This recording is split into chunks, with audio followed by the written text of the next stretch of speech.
Buenos días. ¿Se escucha bien? Perfecto. Sí, perfecto, bárbaro. Bueno, buenos días. Antes que nada, quiero agradecerles a todos los que nos acompañan en esta segunda reunión del año de la Comisión de Behavioral Compliance, que tengo la suerte de ser codirectora junto a Mariana Drogo y Diego Grau. Para mí es un placer y siempre se los digo a ellos.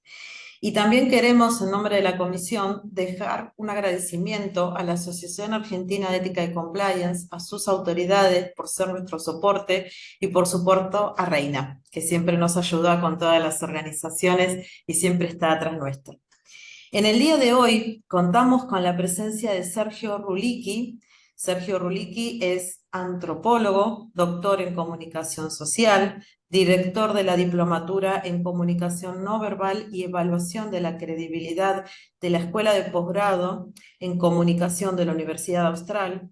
Además, es autor de 3 libros sobre el tema. Comunicación no verbal es uno de sus libros, Las caras de la mentira y Detective de sonrisas.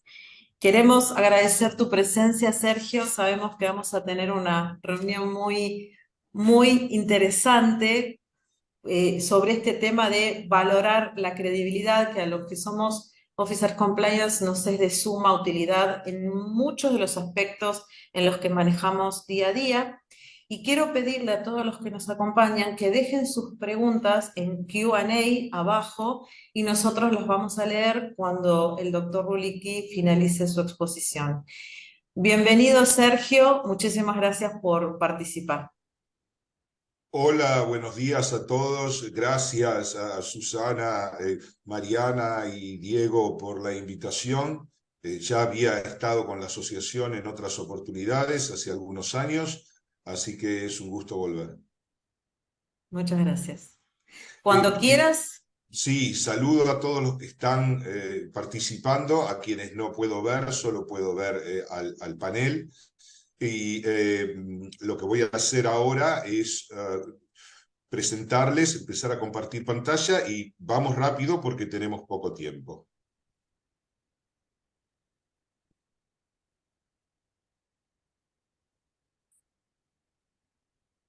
Bien, ¿están viendo bien? Sí.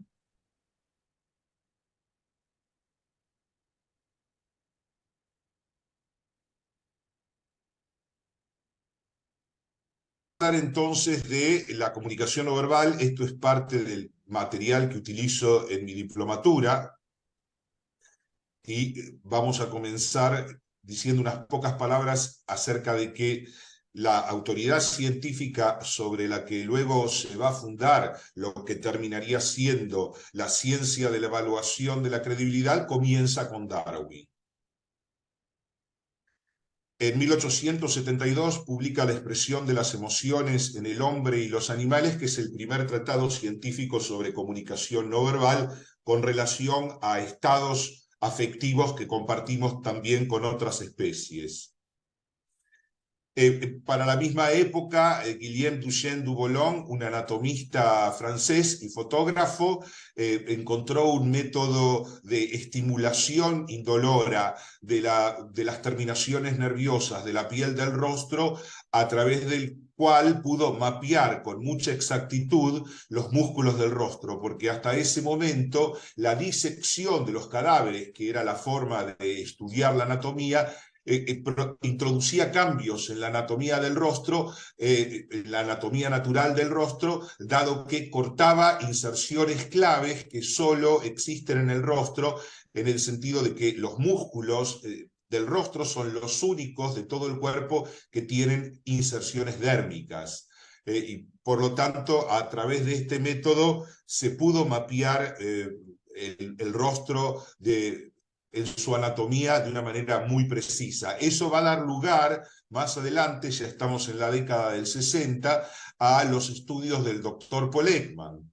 En esta foto lo vemos en Nueva Guinea, donde realizó algunas de sus investigaciones. Este es el doctor Ekman actualmente. Esto es simplemente un diagrama muy resumido de los músculos del rostro y todo lo que hay en el rostro. Hay Actualmente contamos con materiales infográficos muy superiores a porque esto proviene de la época en que el doctor Ekman comenzó a mapear el rostro, y de ese mapeo surgió el FACS, que significa Facial Action Coding System.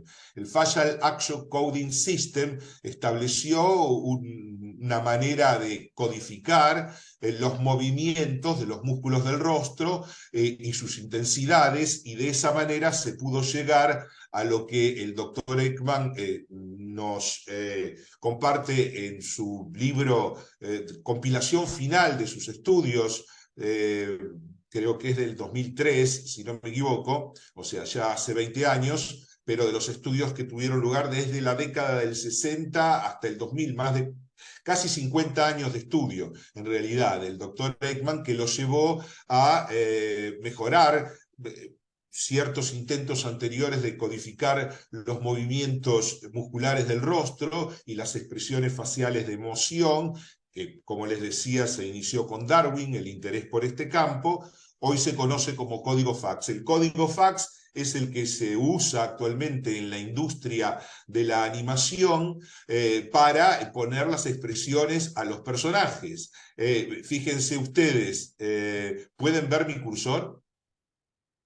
El movimiento de mi cursor. Fíjense ustedes la posición de las cejas del personaje de Tristeza en la película Intensamente o Inside Out, que es el título en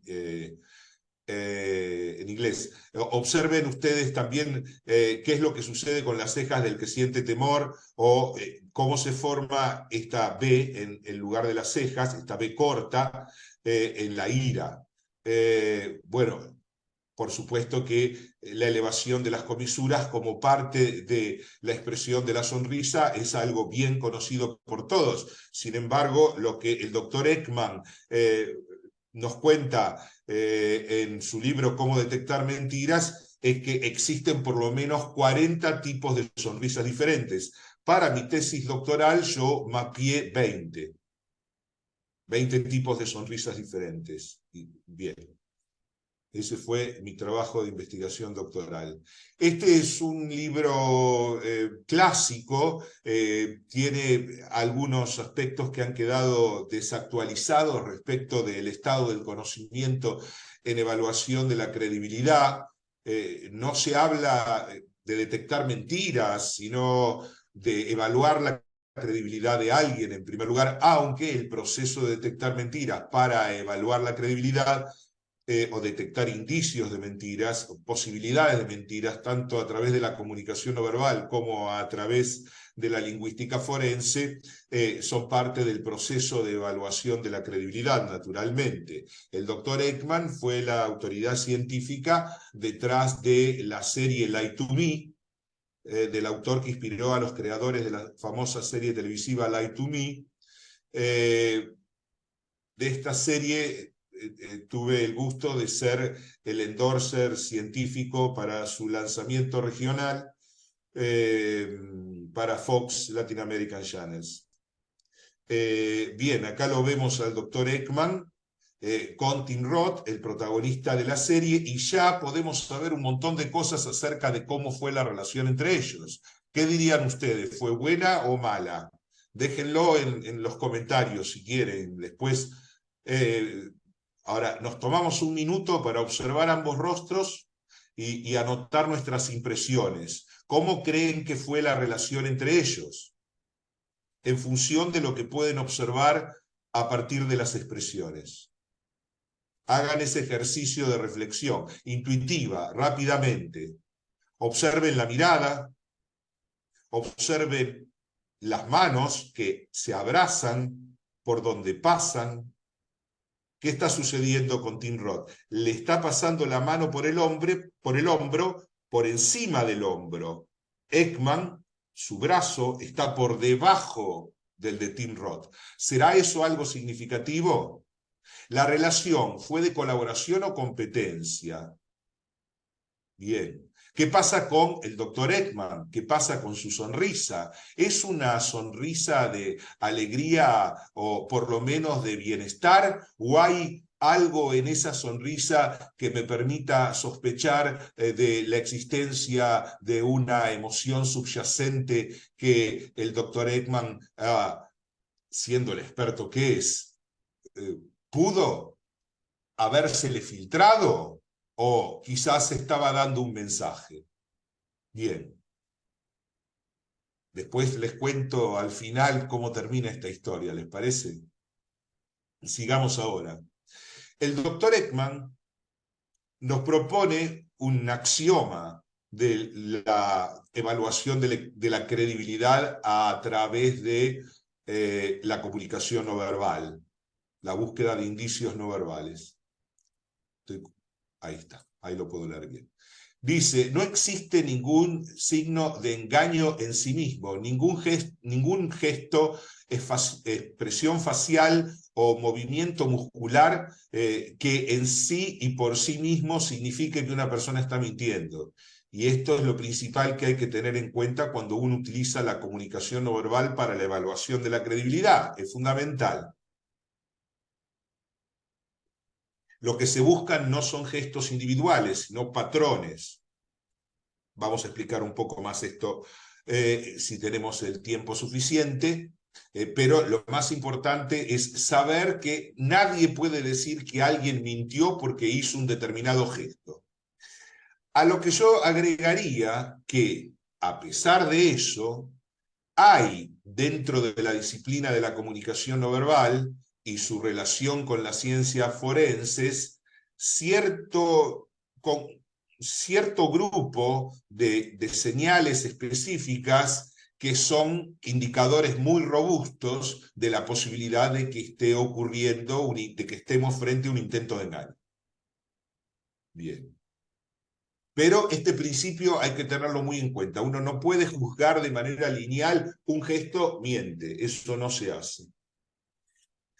El doctor Peter Collett, psicólogo inglés, es una autoridad en un área de la comunicación no verbal que recibe el nombre de adaptadores. Es una categoría de actos no verbales. Hay 4 categorías de actos no verbales: emblemas, ilustradores, reguladores y adaptadores. Bueno, el doctor Peter Collett es un experto genérico de la comunicación no verbal, pero muy específicamente ha estudiado el grupo de actos no verbales que recibe el nombre, la categoría de adaptadores. Y en este caso, ciertos adaptadores específicos que él los llama tells, como en el póker, que un tell es una autodelación de lo que realmente la persona tiene en su mano en términos de si está apostando sobre una buena mano o está blufeando. Entonces los jugadores de póker observan el comportamiento no verbal del otro. Por eso creo que jugar con anteojos oscuros y gorra es un despropósito, ya que tradicionalmente el póker ha sido un juego como el truco en nuestro caso, donde las señas no verbales, los signos no verbales son importantes. Forman parte del juego. Y bien, habla de los deslices sexuales, de intención sexual, los deslices de la mentira propiamente dicho, los deslices respecto del poder que las personas manifiestan en sus relaciones y también lo que él llama deslices de la conversación o conversacionales, que tiene que ver con estrategias de control. Y Peter Collett nos dice algo complementario del enunciado del doctor Ekman, porque Ekman nos decía, tengan cuidado en tomar un gesto como signo de mentira. Puede ser una señal, un signo es otra cosa. Tengan cuidado con eso, pero Peter Collett nos dice que la razón por la que somos tan ciegos a los indicios, los gestos delatores, los indicadores no verbales de que hay algo ahí que vale la pena observar con mayor profundidad, es que parecen tan pequeños e insignificantes, y en cuanto a las autodelaciones concierne, cuán grandes sean, no no importa, porque de hecho, a menudo, en las más pequeñas, casi imperceptibles acciones, son ellas las que proveen las claves para comprender los pensamientos y la personalidad de la gente. Ambas visiones son complementarias. Debemos estar alertas a no tomar un ruido no verbal como signo de mentira, y al mismo tiempo tenemos que estar atentos para que no se nos pasen indicios ínfimos, pero que sin embargo son clave. Respecto de la ciencia actual en la detección del engaño, bueno, comencemos con una distinción que hace el doctor Ekman. Él dice que hay básicamente dos tipos de mentira. En el falseamiento se brinda información ficticia, errónea o infundada sin advertencia, porque en el teatro, por ejemplo, la gente que va a ver una obra sabe que lo que está pasando en la obra, o en el cine, uno sabe que eso no es verdad, no está ocurriendo de verdad. El contrato es que esto que te estoy mostrando es una ficción, y por lo tanto vos no podés tomarlo por real. Sin embargo, cuando algo que es erróneo o infundado o lisa y llanamente inventado, cuando el delivery de eso se hace de tal manera que se reducen incluso las posibilidades de que el otro se dé cuenta a través de estrategias específicas del mentir, y además te lo invierte y te dice lo que es falso como si fuese cierto y estuviese bien fundamentado, a sabiendas que es así. Bueno, esa es la mentira descarada, eso es el falseamiento, que es la forma más descarada de mentir. Pero hay otra forma de mentir, que es el ocultamiento, y sin embargo esta forma de mentir no es considerada por la mayoría de las personas como mentira. Yo no te lo dije, no te mentí, no te lo dije, o sea, te lo oculté, pero no te mentí. Como si eso pudiese ser así. No, porque cuando no se mencionan los hechos o se ofrecen verdades a medias y datos secundarios como si fuesen toda la verdad, mientras se retiene información verdadera de la que se tiene conocimiento, cuando se hace eso no se le está dando la oportunidad a la otra persona de que decida por sí mismo.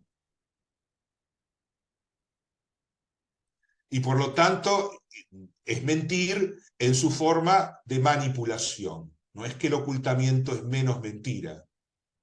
Es tan manipulador como el falseamiento. Y esta intención manipuladora es importante porque algunas personas pueden brindar información ficticia, errónea o infundada creyendo que es cierta, y en ese caso no estarían mintiendo. Hay que separar acá la gravedad de la mentira. También existe el autoengaño, por supuesto, y el hecho de que muchos mentirosos patológicos tienen la capacidad de, por lo menos momentáneamente, mientras hacen de las suyas, creer en su propia mentira. Y eso hace que no sean, en muchos casos, tan fáciles de detectar. O dicho de otra manera, yo creo que son fáciles de detectar. El problema es que el conocimiento necesario para detectar a los mentirosos patológicos no está suficientemente divulgado en la sociedad en general, e incluso entre profesionales, y no solo acá, sino incluso en el primer mundo. De modo que hay un trabajo por hacer. Ya que yo diría, lo digo ahora para no olvidarme después, que la capacidad para la detección del engaño es probablemente la forma de empoderamiento más fuerte que se pueda implementar, que se pueda fomentar la forma de empoderamiento del ciudadano, más fuerte que se puede implementar. Si la gente se vuelve más hábil en detectar la mentira no puede prosperar tanto. La mentira prospera porque tiene un caldo de cultivo en la ignorancia generalizada. Bien, el doctor Ekman nos dice que hay 3 emociones relacionadas con la detección del engaño: el temor a ser atrapado, la culpa por mentir, y lo que yo diría que es la más importante para nuestro ámbito cultural, el deleite por engañar, que es lo que más habitualmente vamos a encontrar en nuestro territorio cultural. Esto tiene que ver con los niveles de narcisismo que están homogéneamente distribuidos en toda la población argentina debido a nuestro carácter nacional creado por la cultura a la que pertenecemos, que incluye una valoración positiva del engaño. En mi propia investigación encontré que el 25% de los sujetos entrevistados consideraban que la habilidad de mentir era, que no había un conflicto ético, que era un rasgo valorable de la persona, sin emitir juicio en el sentido de que fuera bueno o malo. Era una habilidad importante y admirable, admirable, incluso por lo malo. Era admirable igual. Bien. Les quiero presentar ahora, perdón, vuelvo un segundo al anterior. Bueno, hay varias cosas que decir sobre esto, pero las principales son que el temor a ser atrapado es indistinguible en el culpable y en el inocente. El culpable tiene miedo de ser atrapado, pero el inocente tiene miedo de ser considerado culpable en forma injusta, y el temor en este caso va a dar manifestaciones muy similares. La culpa por mentir. La culpa por mentir es difícil de percibir a través de la comunicación no verbal. Es difícil de percibir en general y está asociada con ciertos actos no verbales relacionados con la tristeza. La tristeza cumple funciones relacionadas con la culpa, que es una emoción compleja. La tristeza es una emoción básica. Bien, pero habría mucho más para decir y tengo que avanzar. El doctor Udo Undeutsch fue un psicólogo forense alemán que comenzó su trabajo a principios de la década del 60. Creo que antes estaba en 59, digamos, me parece que es su primer trabajo. Pero bueno, a lo largo de la década del 60 su trabajo se difundió académicamente, pero su principal hipótesis fue la siguiente: las declaraciones derivadas de la memoria de una experiencia real difieren en contenido y calidad de una declaración basada en la invención o fantasía. Esto es su principio fundamental. No puede ser igual la forma en que alguien dice la verdad y en la forma en que alguien miente. Él tuvo esa hipótesis, probablemente por la propia experiencia, como la pueden tener todos ustedes. La propia experiencia es sumamente importante, y el hecho de trabajar en campos donde uno debe evaluar la credibilidad hace que esa cotidianidad nos permita aprender por experiencia. Lo que sucede es que académicamente el contenido científico que existe actualmente es de mucha ayuda. Una de las principales compiladores e investigadores a cargo del Laboratorio de Psicología Forense de la Universidad de British Columbia en Canadá, en Vancouver, Canadá, es el doctor Stephen Porter, si bien está retirado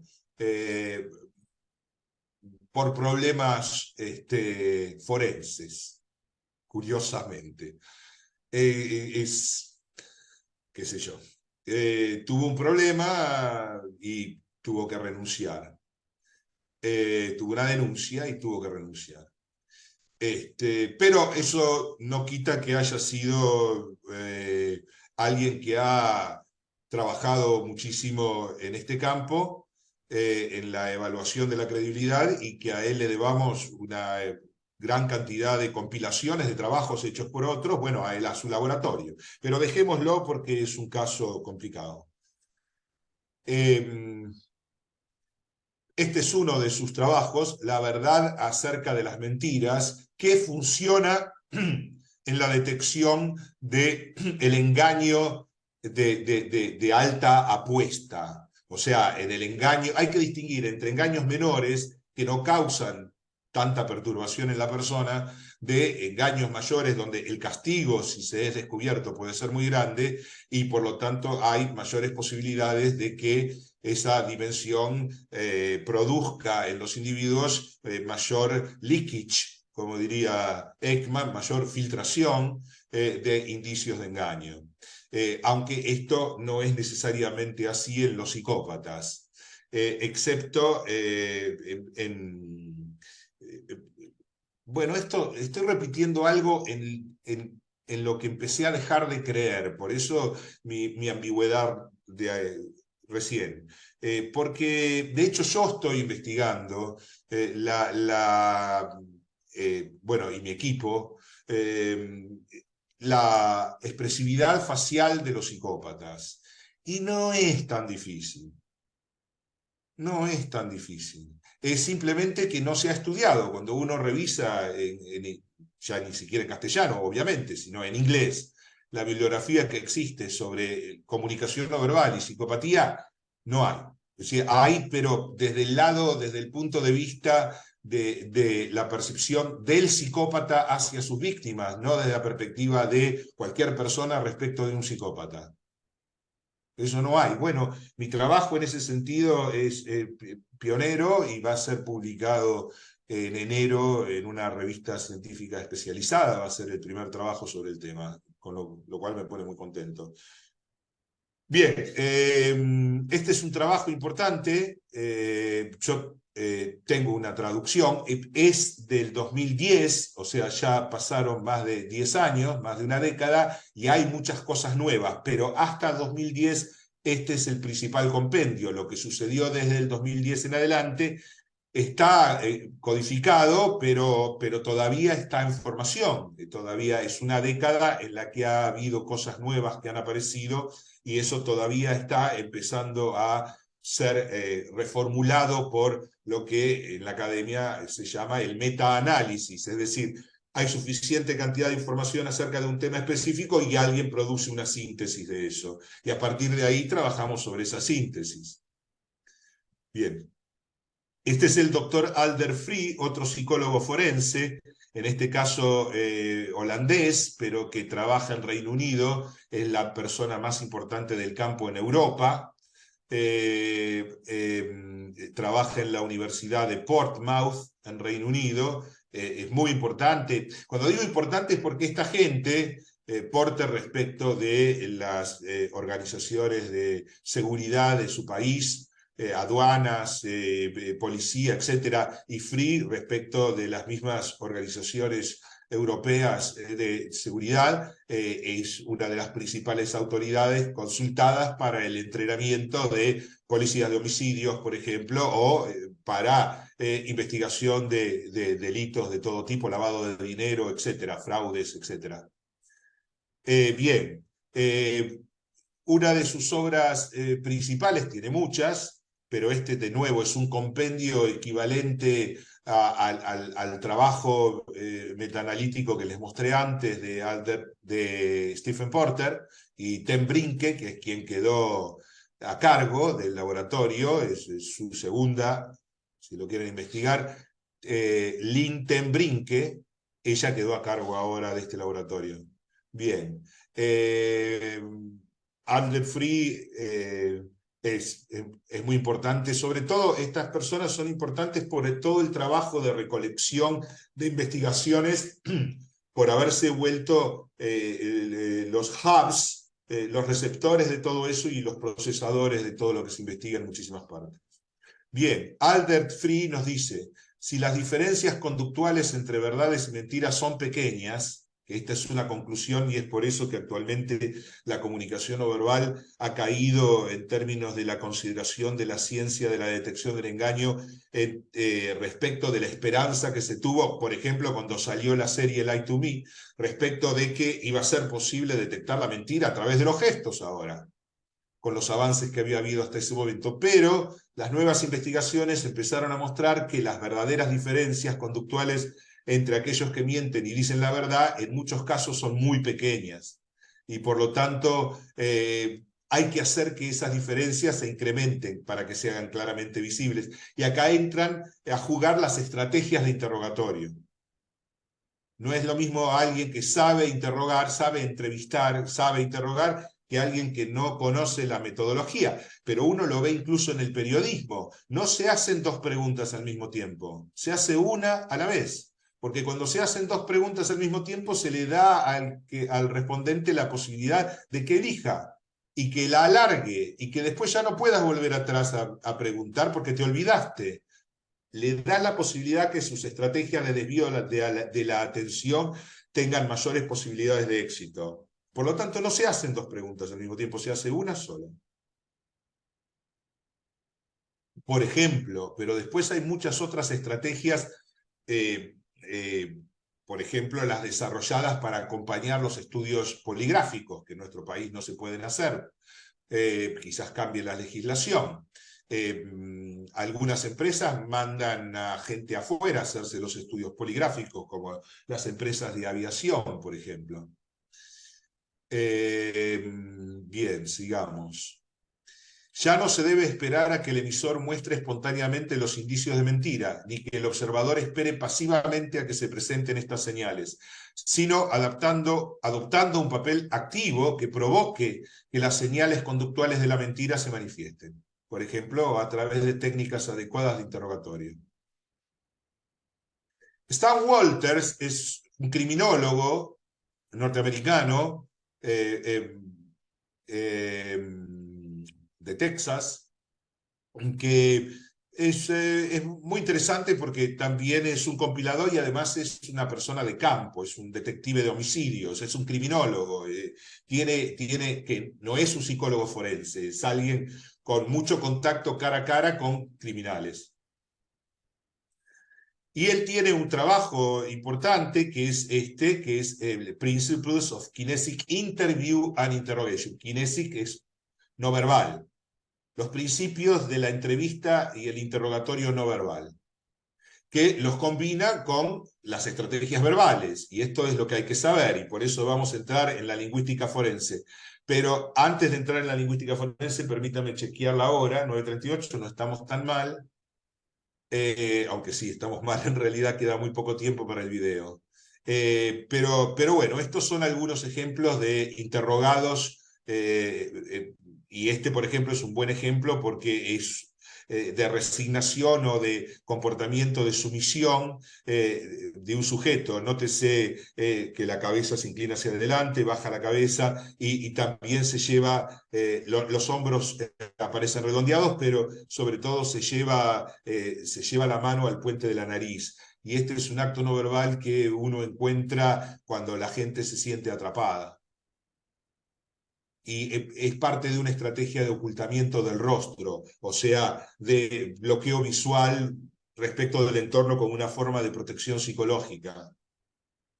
No significa que la persona sea culpable de nada, significa simplemente que este es el momento en que se quiebra.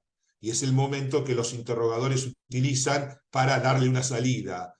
Bueno, if you come clean, te vamos a ayudar. Epa.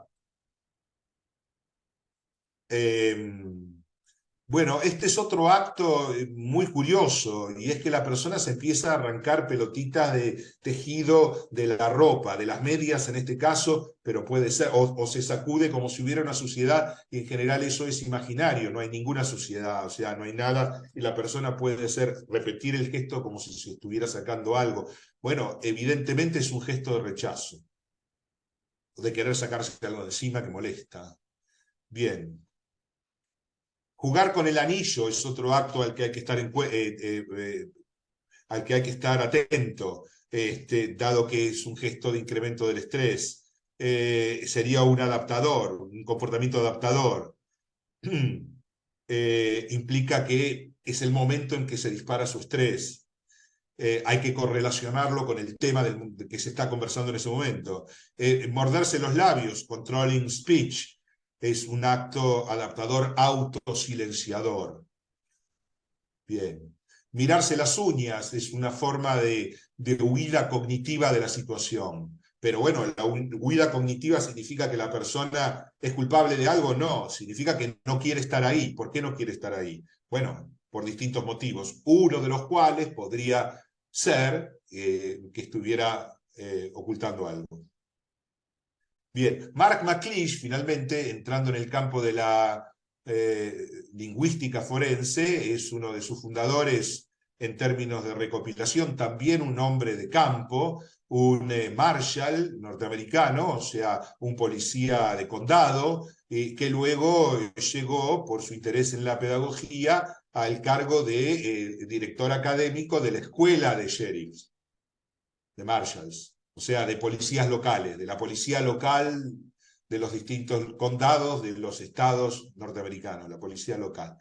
De modo que la policía local es la que está en contacto más directo con los criminales, por lo tanto, esta persona tuvo una gran experiencia de campo. Y bueno, este es uno de sus libros, pero van a encontrar mucho sobre él. Y él combina el statement analysis, que es su marca registrada, que significa análisis de las declaraciones, dice The Definitive Book on Detecting Deception. Bueno, las cosas van cambiando también y los mentirosos cambian de estrategias, así que hablar de algo estrictamente definitivo difícilmente pueda sostenerse a lo largo del tiempo, pero definitivamente es un buen compendio. También utiliza la grafología. Y el análisis de la escritura a mano, no solo desde el punto de vista grafológico, que en realidad es secundario para ellos. Les interesa que la gente escriba a mano para estudiar qué es lo que la gente escribe, porque en la forma en que la gente relata por escrito las cosas hay muchísima información. O sea, se puede estudiar las declaraciones desde el punto de vista verbal, al leer una transcripción exacta, una transcripción que incluya los silencios, que incluya los alargamientos de vocales, porque todos esos aspectos que son paralingüísticos son sumamente importantes, que incluya la prosodia, o sea, la melodía, la entonación con la que la persona habla. Por supuesto que con el registro de audio uno tiene todo eso, pero al pasarlo a papel, al pasarlo por escrito, uno puede estudiarlo de otra manera y tomar contacto con esa información desde otro lugar y encuentra muchísima más información. De modo que eso es importante, y si se puede tener algo escrito a mano por las personas, eso es extraordinariamente útil para analizar la narrativa de las personas. Bien. Y finalmente, terminar con uno de los axiomas de McLeish, que es el siguiente. La gente dice exactamente lo que dice. La gente dice exactamente lo que dice. No te enrosques, no le des vuelta. Que una de tus formas, o sea, podés hacerlo, podés analizarlo desde un punto de vista psicoanalítico, lo que quieras, yo lo hago, me parece importantísimo. Pero él dice, no te pierdas la dimensión de lo que la gente, de lo que significa lo que alguien dijo si lo tomás por las palabras que contienen.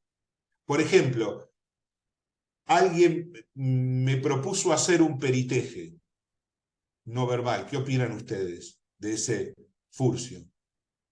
Periteje. No sé, contiene la palabra teje. ¿Y qué es tejer? Es armar una trama. Hagamos un periteje. A mí eso ya me causa duda. De pronto no es nada, es un error de tipeo, pero porque es el único que tuvo. ¿Por qué justo en esa palabra? Nada, puede ser un defecto profesional. Bueno, los abogados son un poco así también, ¿no? O sea, ellos se enfocan en la defensa desde el punto de vista de lo que se puede lograr con palabras, fundamentalmente, porque nuestros procesos judiciales son básicamente verbales. De modo que, bueno, más allá de las pruebas, por supuesto, ¿no? Pero todo lo que son análisis de las declaraciones deja un campo abierto muy grande para poder decir lo que uno quiera. Yo lo he visto en muchos peritejidos. He visto peritajes que están totalmente urdidos. Está mal. No son científicos. ¿Cómo la cuestión de los ensayos clínicos truchos que hablábamos antes de comenzar con la doctora Gabriela Pérez, Susana.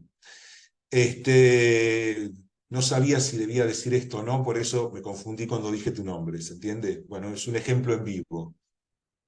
Perdón por no haber consultado o decirlo antes. Bien, acá terminamos con esta presentación. Voy a dejar de compartir ahora. No hay Y problema, no hay creo problema, que no Sergio. tenemos mucho tiempo más, no tenemos la posibilidad de ver el video, vamos a tener que dejarlo para otra ocasión. Lo dejamos para otra ocasión el video, pues seguramente debe ser muy interesante.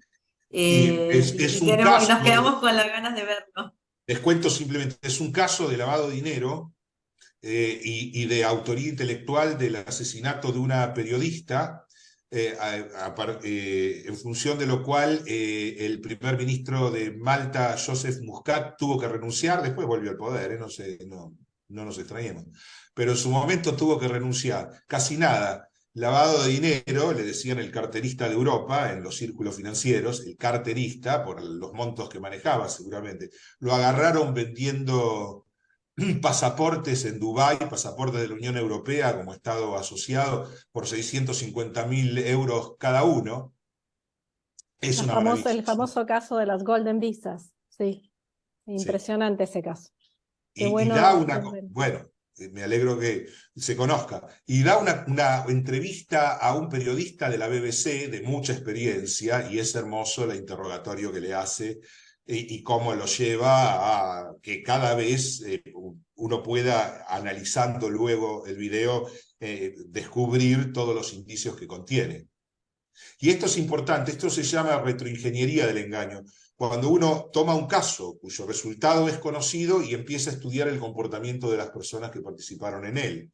Normalmente, con esto cierro, lo que ha predominado en los estudios de ciencia básica de comunicación no verbal y luego en comunicación no verbal aplicada, lo que ha predominado son estudios que es la crítica que se les hace, sobre estudiantes de college norteamericanos, porque eran los más accesibles para participar en las investigaciones. Por eso es importante el aporte, la del laboratorio de psicología forense en Canadá, en la British Columbia o de Alder Free, por la experiencia directa con los criminales reales. Espectacular. Perfecto. El caso además que vos mencionás, yo por lo menos, o nosotros capaz lo conocemos desde el lado de una periodista que explotó su auto, ¿no? O sea, Exacto, ella había Daphne investigado. Caruana Galizia. Exacto. Ella investigó esto durante mucho tiempo en Malta, que se suponía que no era un país corrupto, donde la corrupción se suponía que no era un problema serio, pero era algo muy investigado. Y finalmente un día, saliendo de su casa, explotó, le habían puesto una bomba en su auto y explotó. Sí, es uno de los casos renombrados, digamos, de víctimas de corrupción a nivel internacional. Y es el caso de la venta de las Golden Visa o de los pasaportes de oro, que bueno, acá se dice que estaba detrás la mafia rusa, en fin, digamos, ¿no? Comprando en Malta y en otros sitios. Perfecto. Y la explosión fue detonada desde un yate cuya propiedad pudo rastrearse hasta la mafia rusa, sí. Excelente. Bueno, la próxima veremos el video, nos quedamos con las ganas. Nos quedamos con las ganas, Sergio. Sí. Con gusto. ¿Hay alguna pregunta que responder en los 10 minutos que nos quedan? Mira, primero, hay algunas preguntas en el chat y yo tengo dos en realidad que te quiero hacer, así como cortitas. Y voy a romper la regla de esto que vos decías que no se pueden hacer dos preguntas juntas, pero te las hago las dos juntas para que vos administres el tiempo de la respuesta. La primera es, nosotros, la mayoría de los que estamos acá presenciando esta charla, que estuvo espectacular y te agradezco muchísimo, somos gente que trabaja en compliance. ¿Eso qué significa? Trabajamos en compliance en organizaciones y a menudo nos toca tener que investigar denuncias de posibles incumplimientos o inconductas, ¿sí? Que pueden ser desde temas de corrupción hasta faltas éticas de distinta naturaleza. Y entonces tenemos que entrevistar gente. Desde tu punto de vista, ¿hay algún tip que nos puedas dar, alguna ayuda que nos puedas dar? Porque muchas veces en esa entrevista, digamos, nosotros le preguntamos si la gente contesta determinadas cosas. ¿Cómo saber si nos están diciendo la verdad o no? ¿Cómo saber si nos están mintiendo? Esa es una. Y la segunda que te No, quiero no, no, no, preguntar, déjame ahí, no me ahí, des te dos dejo ahí. puntas, por favor, porque me Dale, voy a dale. olvidar. Eh, yo diría, y este es el principal resultado de mi propia investigación doctoral, que estemos alerta ante un gesto que ha sido tipificado como representativo de la identidad nacional argentina, aunque es universal, que es la sonrisa de costado o sonrisa unilateral para hablar con propiedad, que puede tener distintas manifestaciones, con labios separados, con labios en contacto, con presión en la comisura, sin presión en la comisura, hay unas cuantas categorías, pero todas giran alrededor de los mismos significados, que son la de tener un rasgo de la personalidad narcisista. Todos podemos entender que este es el gesto del langa, del canchero, tradicionalmente en el Río de la Plata. Es parte de nuestra tradición cultural. Debido a que está relacionado con el narcisismo y podría estar relacionado si representa un patrón de comportamiento en la persona. Ojo, no si lo produce de vez en cuando, porque todos somos narcisistas en cierta medida y todos podemos tener una sonrisa de langa y canchero, sobre todo en el territorio del Río de la Plata. O sea, es parte de nuestra cultura. Y también es una forma de regular entornos hostiles. Por eso surgió, cuando las emociones que predominan son negativas, hay que compensarlas de alguna manera para no quebrar la autoestima. Entonces, la respuesta narcisista es fingir una fachada ganadora. Como es un fingimiento, no se puede sonreír con ambas comisuras y se hace de un solo lado. En general, los actos no verbales que ocurren solo de un lado del cuerpo están más relacionados con la intención engañosa que los que son bilaterales. De modo que estén atentos a la sonrisa de langa de canchero. Si ven a alguien con un patrón, perdón, eso, ojo, pueden descubrirlo en gente cercana también, tan cercana como uno mismo. Yo hice un trabajo sobre mí mismo para desarticular mis mecanismos de producción de sonrisas unilaterales como forma de trabajar sobre mi propia soberbia. De modo que se puede utilizar de muchas maneras este tipo. Muchísimas gracias. Y mi segunda pregunta es, y ya yendo y tal vez más al perfil de los que somos abogados, judicialmente, digamos, porque esta es otra historia, nosotros hacemos una investigación, a veces algunas de esas investigaciones tienen una derivación judicial. Judicialmente, el análisis de la comunicación no verbal, estado de el estado actual en la justicia argentina. ¿Cómo funciona eso, Sergio? Porque sabemos que en otros países hay peritos, peritos oficiales. ¿Acá también funciona? ¿Es reconocido? ¿Cómo están hoy? Yo creo que hay cada vez más reconocimiento, pero todavía es bastante informal. Y esto se debe a varias cuestiones. Una es la ausencia de profesionales específicamente entrenados en las disciplinas de la evaluación de la credibilidad. Para todo lo que es Cámara Gesell se confía en psicólogos que tampoco necesariamente están formados en esta disciplina, y cuando uno ve esas cámaras Gesell uno sabe que están mal tomadas desde el punto de vista de los principios que rigen los contextos que tienen que ser asépticos para la evaluación de la credibilidad, por lo menos en todo lo posible. Y sin embargo uno ve contaminaciones horrorosas por parte del entrevistador o interrogador. De modo que hay muchísimo para resolver respecto de lo que actualmente ocurre, de lo que tiene lugar. Va a depender del juez, en principio, si acepta o no un peritaje de este tipo, pero de nuevo, el problema es que hace falta un periodo de formación muy grande. He tenido la suerte de haber sido convocado para distintos programas hace algunos años atrás. Estuve participando del programa de criminalística del Ministerio del Ministerio de Justicia y Derechos Humanos de la Nación, y he podido dar charlas para los ministerios públicos de unas cuantas provincias, 6 o 7 provincias.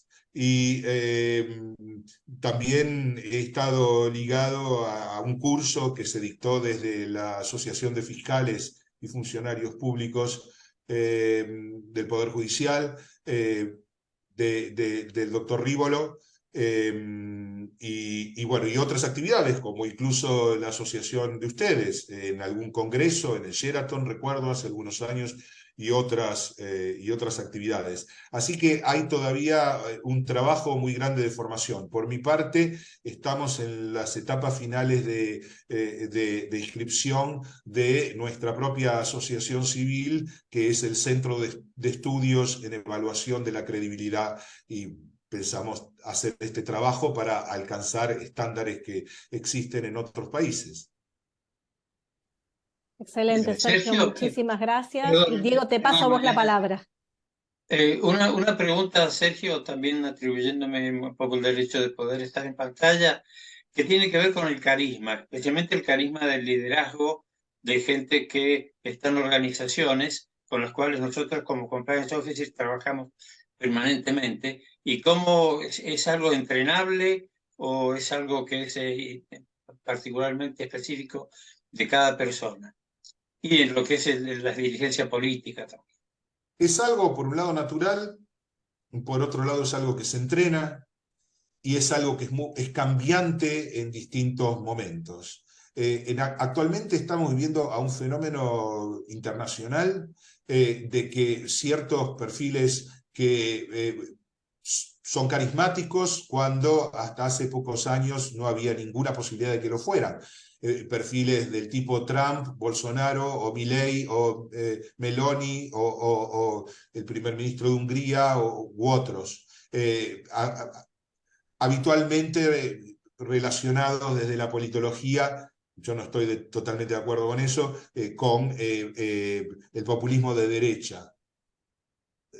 En fin, pero esto sería entrar en otros campos. Ahora, ya que la pregunta es política, lo que sí te puedo decir en pocas palabras y que tenga sentido es que actualmente predomina en aquellos que no tienen un estilo propio desarrollado y aquellos que no pueden anclarse en su conocimiento y experiencia, una puesta en escena que en este sentido creo que la población ya está empoderada y lo nota que es una puesta en escena y no compra. Y por eso valora la autenticidad por encima de otros valores, aunque esa autenticidad esté relacionada con los más extremos niveles de incorrección política. Antes era impensable que eso fuera aceptado por la mayoría de la sociedad o por un porcentaje, por un tercio de la sociedad. Y hoy eso es preferible a la decepción que tiene la población en general respecto de la mentira a la que hemos estado sometidos durante décadas por los mismos de siempre. Creo que se entiende lo que estoy diciendo, ¿no? Todos somos testigos Totalmente, de gracias. Diego, ¿Hay alguna otra pregunta, Mariana? hay algunas preguntas en el chat. Si querés, las repasamos un minutito rápido. Hay algunos comentarios, pero alguien pregunta, Enrique pregunta, si van cambiando las mentiras o si hay temas que son sociológicos y culturales. Sí, sí. Van cambiando, hay temas que son sociológicos, culturales, sí, sí, antropológicos. Y me das pie para decir, lo primero que me viene a la mente es un caso en España, para hablar del tema cultural, en el cual hubo un crimen, un infanticidio, de un niño que se llamaba Gabriel, en un pueblo de España, no recuerdo en qué región exactamente, pero en una zona bastante rural, no urbana. Este crimen, este asesinato fue cometido por la novia del padre. Los padres estaban separados, la novia del padre durante toda la investigación actuó como mujer preocupada por la desaparición del niño, había sido declarado como desaparecido, pero lo más curioso de todo es que la esposa del cual estaba separado, esta pareja estaba separada, los padres de este niño asesinado, de pronto se reamiga con el marido. De pronto están los tres, aparecen los tres en televisión abrazados, o más muy cercanos corporalmente, y sobre todo este regreso de la madre a ocupar un rol central en los medios por la investigación que estaba teniendo lugar en función de que el caso había despertado mucho interés en los medios, en la población, en los espectadores. Y luego hay toda una misa en la iglesia del pueblo y todo un gran cortejo fúnebre y la gente aplaudiendo. Y ahí tenés una mentira social. Eso fue un absurdo total. Absolutamente todo lo que estaba pasando era una película de Fellini. No tenía ningún sentido. ¿Qué aplaudían si el caso de hecho ya había sido resuelto? ¿A quién aplaudían? ¿Y qué implicaba que la ex mujer se amigara con el marido? La novia del marido había asesinado a su hijo. Y sin embargo había toda una complicidad cultural para tomar eso como una situación no solo natural, sino elogiable desde algún punto de vista. Absurdo. Bueno, ahí hay un ejemplo de mentira cultural. Quizás en el futuro eso no pueda, situaciones como esas no puedan darse. Mentiras culturales, bueno, dentro de la ciencia hay muchas. Si me meto ahora se va a alargar demasiado, pero cosas que... Les voy a dar un solo dato. El DDT, que actualmente sabemos que es una sustancia tóxica y cancerígena, era utilizada en la década del 50 como piojicida en las poblaciones indígenas del Perú, en una campaña auspiciada por la organización Bajo. Esto es dato. Y en ese momento se creía que el DDT era una maravilla. Bueno, ¿por qué? Y porque salió un producto que da buen resultado, pero los tiempos de su comercialización, los tiempos del mercado son otros que aquellos que garantizarían que eso que sale al mercado sea inocuo, por lo menos, no cause daño. No, eso no sucede. Y de hecho, una información, la FDA, en cuyas autorizaciones para los alimentos y las drogas farmacéuticas se basa el resto del mundo, no realiza ningún control por sí mismo, no realiza ningún ensayo clínico propio. Se basa en los informes presentados por las farmacéuticas, nada más. Yo no lo sabía, me enteré hace poco. Y luego se produce una cadena donde la TGA de Australia, TGA es, bueno, la organización de Australia que es como el equivalente de la FDA en los Estados Unidos, basa sus aprobaciones en las aprobaciones de la FDA y se justifica con eso. Bueno, la justificación de Muscat, del caso que hablamos, bueno, dejémoslo para el video, porque es Sí, cuando acá pasa lo siguiente, y es el nivel de impunidad. Cuanto más impune se siente el transgresor, más extrema es su mentira, más descarada es su mentira, más de tonto y de idiota te toma. Porque además, el tomarte de tonto e idiota, que es una estrategia de los mentirosos, tiene que ver con que su efecto es psicotizante. Como las personas de bien normalmente no estamos haciendo ese tipo de cosas, el hecho de que alguien lo haga no te da tiempo a reaccionar. El hecho de que alguien sea una catarata de absurdos no te da tiempo de analizar el anterior y finalmente puede tener el efecto de nublarte la vista y dejarlo pasar. Esto se hace a nivel individual en la mentira y también se hace a nivel organizacional a través de campañas de propaganda, políticas, comerciales, etc. Son los mismos mecanismos. Creo bien. No te que... olvides, perdón Sergio, no te No, olvides, hay varios mensajes de contarnos el resultado de cómo se llevaban el escritor y el actor de Roti Eggman, que están muchas gracias varios por que recordarlo. comentaron Perdón, que la tendría que relación volver es a la mala o pantalla. regular, otros comentaron de que hay un controlador, en fin, han habido varios comentarios ahí en el chat, no te olvides, hay mucha expectativa sobre eso. ¿Cómo no? ¿Cómo no? No, esta no es. Bueno, abrí una que no es. Que tiene otros contenidos. Autores, es esta. Pero no estoy compartiendo todavía, ¿no? Es que me estoy apurando y de esa manera... Tranquilo, tranquilo. Y de esa manera... Esta. Ahora sí. Bien, están todos viendo la pantalla, ¿no? Sí, Vamos a la foto. Acá está. ahí está. ¡Epa! Bueno, me estoy apurando y no está funcionando. Acá está. Bueno, lo dejo así, ¿les parece bien? Sí, sí, perfecto. Bueno, ¿qué observamos? Esto que les comentaba, quien pasa el hombro por encima del hombro del otro es el que está manifestando la intención de ponerse por encima. Claro. De hecho, muchas veces en los Controlado. encuentros se producen como cierta esgrima, y se ve muy bien en el dar la mano eso. Hay como una esgrima en la cual alguien intenta ponerse en una posición de poder graficada, en estar por encima. De hecho, Tim Roth, como ven, es más bajito, y por lo tanto sería más natural que Ekman le pase el brazo por encima. Y sin embargo, Tim Roth debe haber actuado de tal manera que le ganó de mano, le ganó la posición superior. Por lo tanto, hablamos de competencia, en principio. Luego, si observamos la sonrisa de Ekman, vemos que tiene el labio superior volcado hacia adentro. Eso es ira. Por lo tanto, y él lo sabe, está enunciando que lo que en realidad siente es ira.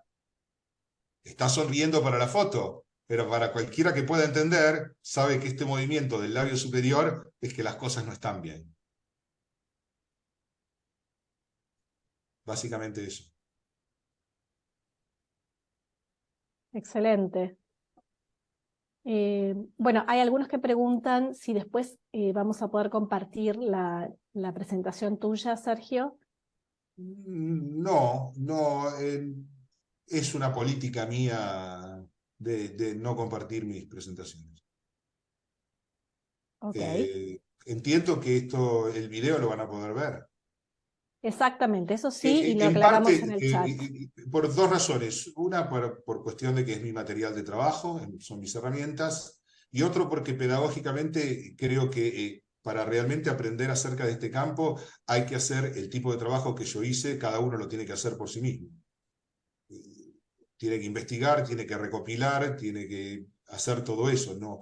Ver un PPT repetidamente o incluso esta conferencia simplemente les va a fortalecer algunos conceptos enunciados, pero ese es el comienzo. Bueno, de todos modos, como comentamos y que lo comentaba Nina en el chat, la grabación de esta charla va a estar después subida al canal de YouTube de la asociación, así que cualquiera lo puede, y va a ser mucho más rico, de hecho, con la explicación de Sergio en cada uno de los slides, así que creo que va a ser muy buen material para el que le interese. Y yo diría que en función del tiempo, ya son casi las 10:10 de la mañana, yo diría que es por ahí un buen momento de hacer el cierre. No sé, Diego, si querés. Mirá, yo creo que esta sesión para nosotros, para todos nosotros, ha sido valiosísima porque lo que hace es enseñarnos a aprender cosas nuevas, cosas que son herramientas que nos sirven para todo. Así que en nombre de la Asociación Argentina de Ética y Compliance, en nombre particular de nuestra Comisión de Behavioral Compliance y de todos los que han estado participando, que han sido muchísimos en esta charla, bueno, es un agradecimiento por la generosidad con la que has compartido todo y por habernos dado herramientas para poder usar permanentemente en nuestro trabajo, con muchas ganas de más, al menos en lo personal, con ganas de leer las cosas que vos nos sugeriste y de todas estas cosas que rápidamente pasaron y hay que empezar a revisar. Y así que seguramente te volveremos a invitar, si te parece, para complementar alguna de estas cosas. Así que muchísimas gracias, Sergio. Vamos a hacer asociaciones, digamos, que en contacto cuando tengamos al Centro de Estudios en Evaluación de la Credibilidad funcionando ya. Totalmente, tenemos mucho en común, mucho en común. Vamos. Espectacular. Así que bueno. Así que muchas gracias y felicitaciones. Y gracias a todos. Gracias, saludos a todos, saludos a todos ustedes, a todos los participantes y hasta la próxima.